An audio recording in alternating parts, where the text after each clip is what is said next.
Hi, నేను మీ బుజ్జీ తల్లి. 4 టీవీ న్యూస్కు స్వాగతం. వారం రోజులపాటు అంతర్జాతీయ అంతరిక్ష కేంద్రంలో పరిశోధనలకు వెళ్లిన వ్యోమగాములు సునీతా విలియమ్స్, బుచ్ విల్మోర్లు అక్కడే చిక్కుకుపోయిన విషయం అందరికీ తెలిసిందే.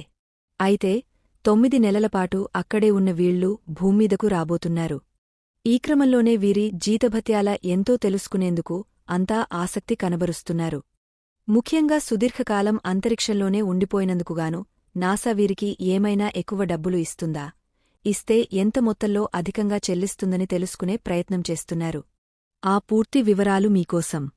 నాసా ఉద్యోగులు కూడా అమెరికా ప్రభుత్వ ఉద్యోగులు పొందే జీత భత్యాలనే పొందుతారు.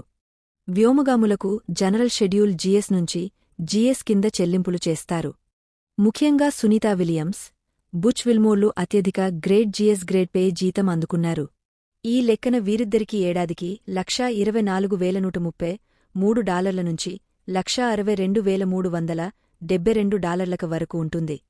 భారత కరెన్సీ ప్రకారం ₹1.8 కోట్ల నుంచి $1,40,01,00,000 మధ్య జీతం చెల్లిస్తుంటారు. అయితే వీరు అంతరిక్షంలోకి వెళ్లినా కూడా ఇదే స్థాయిలో జీతాన్ని చెల్లిస్తారట. ఉద్యోగ పనుల నిమిత్తమే వారు అక్కడకు వెళ్లారు కాబట్టే భూమ్మీద ఇచ్చినంతే ఇస్తారు.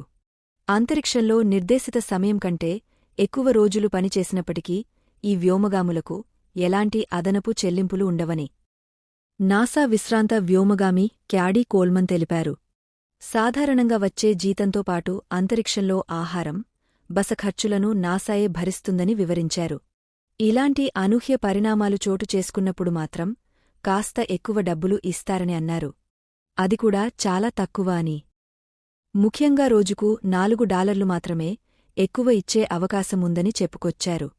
తాను 2010 నుంచి 11 వరకు మిషన్లో భాగంగా 159 రోజులపాటు అంతరిక్షంలో ఉన్నానని, అందుకు తనకు సాధారణంగా వచ్చే జీతం కంటే $636, భారత కరెన్సీ ప్రకారం $348 అధికంగా చెల్లించినట్లు చెప్పారు. ఈ లెక్కన సునీతా విలియమ్స్, బుచ్ విల్మోర్లకుగాను 9 నెలలకు $1,100, భారత కరెన్సీ ప్రకారం రూ.1,00,000 మాత్రమే అదనంగా పొందే అవకాశముందని తెలుస్తోంది.